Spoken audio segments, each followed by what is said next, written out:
Amém. Graça e paz, irmãos. Amém. Graça e paz, irmãos. Amém. Amém. Segunda-feira de oração. Culto que é para poucos, né? Glória a Deus. Algumas pessoas falam que oração é ministério. Eu até concordo. E digo que é um ministério que é para poucas pessoas, né? Pouquíssimas pessoas estão dispostas a estar em oração por uma igreja, por uma causa. Poucas pessoas estão dispostas a deixar seus afazeres para estarem orando, principalmente numa segunda-feira, né? Amém, queridos? Deixa eu dividir uma palavra com vocês muito breve. Nós temos algum tempo ainda. Mas queimou meu coração, ardeu meu coração uma palavra nessa noite. E eu queria que você abrisse sua Bíblia em Mateus capítulo 9. Mateus capítulo 9, verso 35. Mateus capítulo 9, verso 35.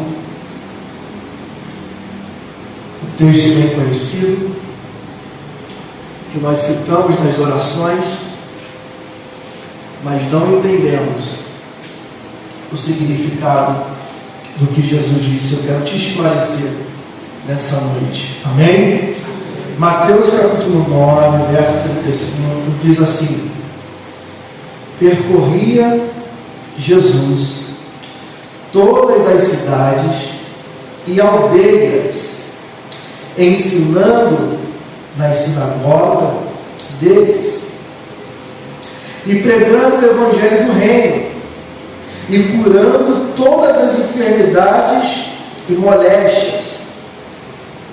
E vendo as multidões, teve grande compaixão delas, porque andavam cansadas, desgarradas, como ovelhas que não têm pastor.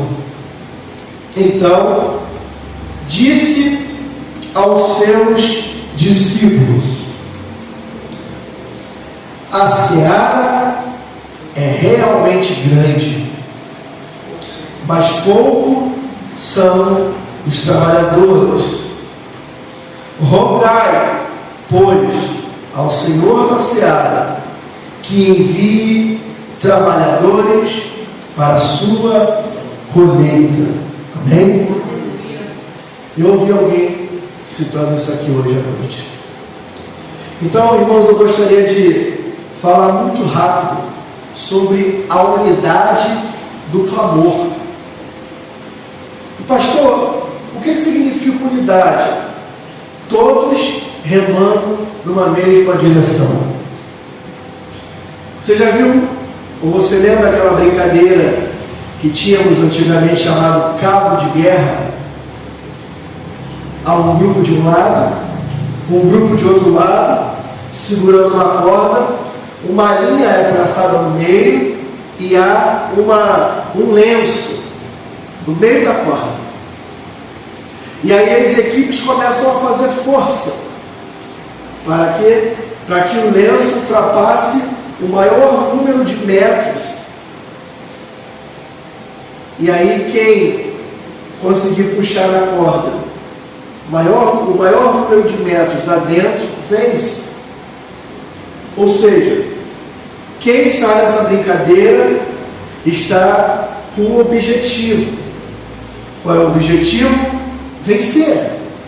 Qual é o objetivo? Puxar a corda, para que a corda esteja com o maior número de metros para a sua equipe, trazer aquele lenço do meio para o seu lado. Agora você já imaginou se nessa brincadeira alguém do time rival não faz força e começa a atrapalhar os parceiros do seu time? Com certeza o time adversário vai vencer. E aí, irmãos, tendo ideia dessa brincadeira que você já se lembrou, eu gostaria que você prestasse atenção em algumas coisas do texto. Primeiro, verso 35 diz que Jesus percorria cidades e aldeias. Jesus se movia entre o povo para poder compreender qual era as demandas que as cidades e os povos tinham. Como que alguém vai fazer alguma coisa por um povo, por uma nação, por alguém, se ele não consegue compreender a demanda que aquele povo tem? Então Jesus, sabedor dessas coisas, um homem sábio, direcionado pelo Espírito do Pai, ele percorre todas as cidades, vizinhanças e povoados, para entender a demanda, para entender a necessidade que aqueles povos tinham. Então a primeira coisa que você precisa entender é esse ponto. Jesus percorria as cidades para que ele pudesse compreender quais eram as demandas daquele povo. E aí você vai compreender isso no versículo 36, que diz: e vendo Jesus as multidões. Então Jesus percorria as cidades, as aldeias, os povoados, e ele via que as multidões, irmãos, que as multidões estavam como alguém que não tem pastor, como uma ovelha que não tem pastor, que anda sem direção. E ele também observa que as pessoas estão aflitas, estão exaustas, estão sem um rumo, sem uma direção.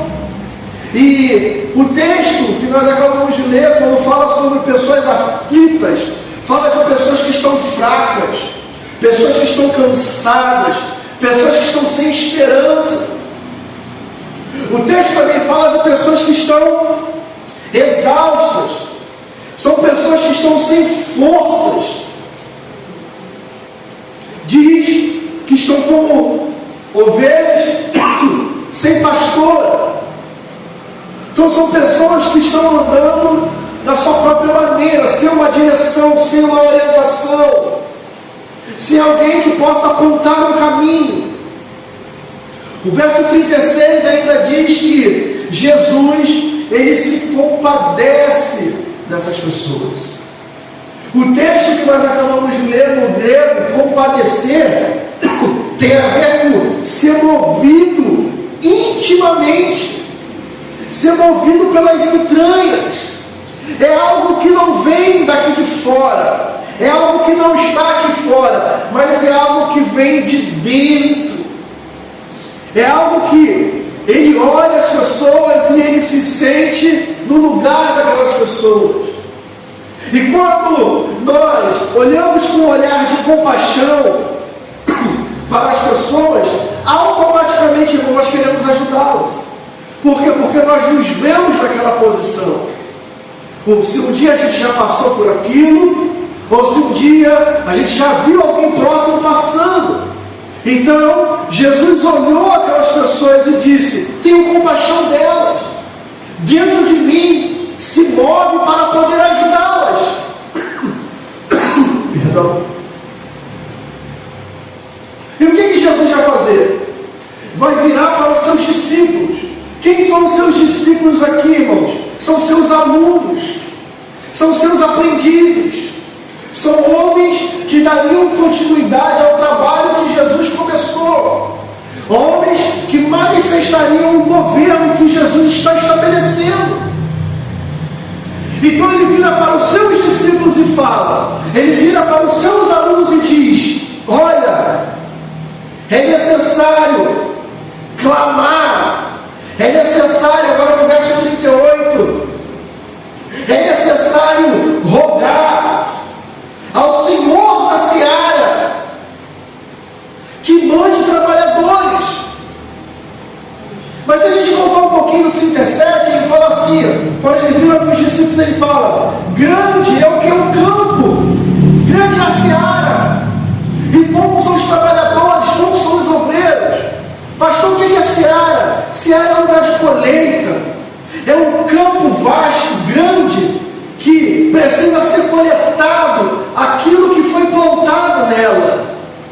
E aí Jesus fala: poucos são os trabalhadores, mas grande é a seara. Então Jesus aqui está usando uma figura de linguagem. Aliás, Jesus está usando do seu contexto imediato. Ele está usando de palavras da agricultura, do plantio. Ele está pegando o exemplo de alguém que planta num terreno, mas que ele mesmo não é capaz de colher tudo a tempo. Por quê? Porque ele é só, porque ele é pouco. Porque ele está só nessa empreitada. E aí, Jesus ele fala, então nós devemos rogar ao Senhor da seara, devemos rogar, pedir ao dono do campo da colheita, que é grande, que multiplique-se os trabalhadores. E aí, irmãos, quando nós falamos em trabalhador, aqui o texto fala em obreiro. Algumas versões trabalhadores, outras versões obreiros. O que são obreiros ou trabalhadores? Aqueles que trabalham por salário. São aqueles trabalhadores rurais, aqueles homens e aquelas mulheres que trabalham por um motivo. Aí você começa a entender o que Jesus está dizendo. Por que, pastor, você está dizendo isso? Porque no início, irmãos, ele começou a caminhar e a percorrer pelas cidades. E ele viu que muitos homens, muitas as mulheres estavam enfermos, cansados, abatidos, sobrecarregados. E Jesus compara esses homens e essas mulheres a um campo de uma colheita que é muito grande. Nós estamos aqui, irmãos, numa obra muito grande. Nós estamos aqui numa obra muito grande.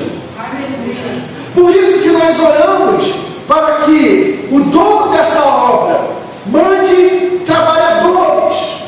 Por isso que nós estamos orando e pedindo, Senhor, manda trabalhadores, porque há muitos enfermos, muitas pessoas sem forças, muitas pessoas sem direção. Mande trabalhadores. Mande trabalhadores. Por quê? Porque o trabalhador trabalha por um motivo. O trabalhador trabalha por um motivo. Se você não tivesse um motivo, irmão, você não sai de casa 4:30 da manhã para ir trabalhar.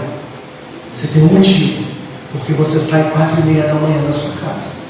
Você tem motivo, porque você acorda 3 horas da manhã, trabalha, e no final do mês você recebe uma remuneração. Então, quando eu digo que a palavra de hoje é sobre a unidade do clamor, é porque os que vão clamar precisam ter motivos para clamar. Os que vão clamar precisam ter uma motivação para clamar.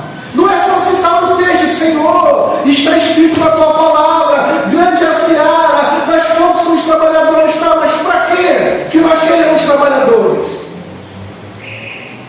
Para que nós queremos trabalhadores? Queremos trabalhadores para encher os bancos da igreja?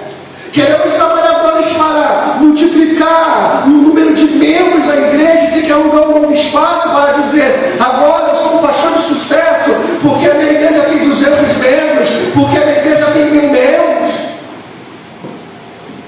O motivo do clamor não é pessoal. O motivo do clamor é pelo reino. O motivo do clamor é para alcançar as pessoas que ainda não foram alcançadas. O motivo do clamor é para alcançar pessoas assim como eu era e como você era, para que possam ser transformados como nós fomos transformados. Então, quando nós clamamos ao Senhor na seara, nós clamamos ao Senhor que mande trabalhadores. Por quê? Porque há muitos enfermos, há muitos doentes, há muitas pessoas sem força, sem direção, há muitas pessoas que estão caminhando sem rumo ao precipício. Então, por isso que nós clamamos, Senhor, manda trabalhador, porque o Senhor é o dono da colheita, do campo da colheita. Agora, algumas lições para a gente ir embora, orar e ir embora. Primeiro, o clamor tem um alvo. O clamor tem um alvo, sim ou não? Sim. Então ninguém clama por clamar. Mas a gente clama por quê? Tem um alvo. Qual é o alvo? Vamos orar, vamos pedir perdão dos pecados, vamos fazer pedidos pessoais, vamos orar pela família, orar pela igreja, pequenos grupos, salvação dos amigos. Vamos orar, fazer uma consagração. Então, o clamor, irmãos, ele tem um alvo. O clamor, ele tem um objetivo. Segundo, esse clamor não pode ser algo raso. Precisa ser algo íntimo. Todos nós, Aleluia. desta casa, precisamos desejar isso. Aleluia. Eu desejo isso, você deseja, a outra lá deseja, o outro ali deseja. Quando todos nós desejarmos a mesma coisa, irmãos, Ele vai responder ao clamor. Aleluia. Agora, lembra da brincadeira do carro de aço? Não adianta eu desejar isso e eu ter pessoas ao meu lado que estão desejando outras coisas, estão desejando coisas contrárias. Isso mostra o quê? Que não há uma unidade na visão. Isso mostra que não há uma unicidade de propósito. Isso mostra o quê? Que nós estamos divididos e não unidos.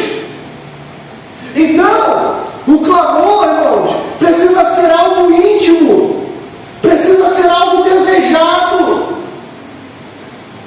Você precisa desejar isso. Senhor, manda trabalhador para esse lugar. Senhor, manda pessoas para esse lugar. Manda, Senhor, trabalhadores que queiram trabalhar pelo mesmo motivo que nós estamos clamando. Curar os enfermos, curar os doentes, alcançar as ovelhas perdidas. Agora, irmãos, esse clamor é um clamor que não tem nada a ver em clamar com pessoas da igreja do lado, ou da frente, ou de trás. É um clamor, irmãos, de pessoas que, como o texto diz, enfermos, com moléstias, que andam desgarradas, que estão cansadas. Esse é o motivo do clamor. Esse é o motivo de nós rogarmos ao Senhor da Seara. Aleluia. O time precisa desejar isso. A equipe precisa desejar o posto de primeiro lugar de campeão. Aleluia. Irmãos, se você já entra no campeonato pensando em rebaixamento, é melhor não entrar. Os times, por mais pequenos que sejam, entram no campeonato desejando o título, almejando os lugares lá em cima. Eu não vou ser rebaixado, mas eu preciso beliscar ali, eu preciso pelo menos me manter na primeira divisão. Agora, se um time que é promovido de uma série inferior chega numa série de elite e ele já pensa, não, eu só vim aqui para passear, eu só vim aqui porque eu vou ser rebaixado, irmãos, é melhor entregar a vaga para outro. Se você não luta pelos seus sonhos, se você não luta pelos objetivos, você não pode reclamar se outra pessoa toma a decisão no seu lugar. Então, irmão, nós precisamos decidir. Nós temos uma unidade de clamor, nós temos uma unicidade de propósito, nós somos uma igreja que desejamos que Deus mande trabalhadores, ou nós só queremos que só fique no nosso clube particular? Porque tem muita gente que não quer que Deus mande pessoas, porque tem medo de perder posto. Irmãos, isso aqui não é INSS, isso daqui não é empresa privada, não. No reino tem um lugar para cada pessoa e cada pessoa vai ficar no seu lugar. Aleluia. Um lugar para cada pessoa e cada pessoa no seu lugar. É claro que, se você foi chamado para uma posição e você não está exercendo a sua posição, Deus levantará outro, porque não precisa de mim, de você. Então, irmãos, Em primeiro lugar, o clamor tem que ter um alvo. Segundo, precisa ser íntimo, precisa ser desejado. Em último lugar, os trabalhadores virão. Vou repetir isso. Os trabalhadores virão. Mas eles virão para suprir uma necessidade. Porque Deus só pode mandar trabalhador aonde tem necessidade. Deus só pode mandar obreiros aonde tem lugar para trabalhar. Agora não adianta Deus mandar obreiros para nós batermos cabeça. Não adianta Deus mandar obreiros para a gente estar brigando na escala que está pregando ou não. Pô, o pastor me botou esse mês para pregar, mas botou o Igor 3 vezes. Pô, eu não fui escalado para cantar, mas a esposa do pastor está cantando o mês inteiro. Eu não fui escalado para tocar, mas o garotinho ali está tocando, já está tocando terça, quarta e quinta direto. Porque nesses lugares, irmãos, Deus não pode mandar trabalhador. Porque cada pessoa que chegar, essas pessoas pensam que é ameaça, e o reino não avança. Então, irmãos, Deus só vai mandar os trabalhadores, aliás, não vai melhorar a frase, os trabalhadores vão chegar, amém? Por quê? Porque é uma demanda. Há uma demanda, e qual é a demanda, pastor? A demanda das pessoas doentes e enfermas, as demandas são dos aflitos, dos exaustos, a demanda de pessoas que não têm pastor, a demanda de um grupo de intercessão que precisa se levantar com ousadia, com força, com garra. Deus vai mandar trabalhadores porque precisamos para fazer um louvor, para adoração e glória do nome dele. Deus vai mandar trabalhadores porque precisamos evangelizar na rua. Deus vai mandar trabalhadores porque precisamos consolidar as novas vidas que vão chegar, as pessoas que serão batizadas. Deus vai mandar trabalhador porque precisamos ensinar as crianças o que é Jesus, quem é Deus. Então Deus vai mandar trabalhadores por quê? Porque é uma demanda. Mas essa demanda precisa ser um clamor coletivo de toda a congregação. Amém. Não adianta, irmãos. Um está clamando e 10 está orando contra. Essas asneiras Deus nem ouve, eu acho, minha opinião.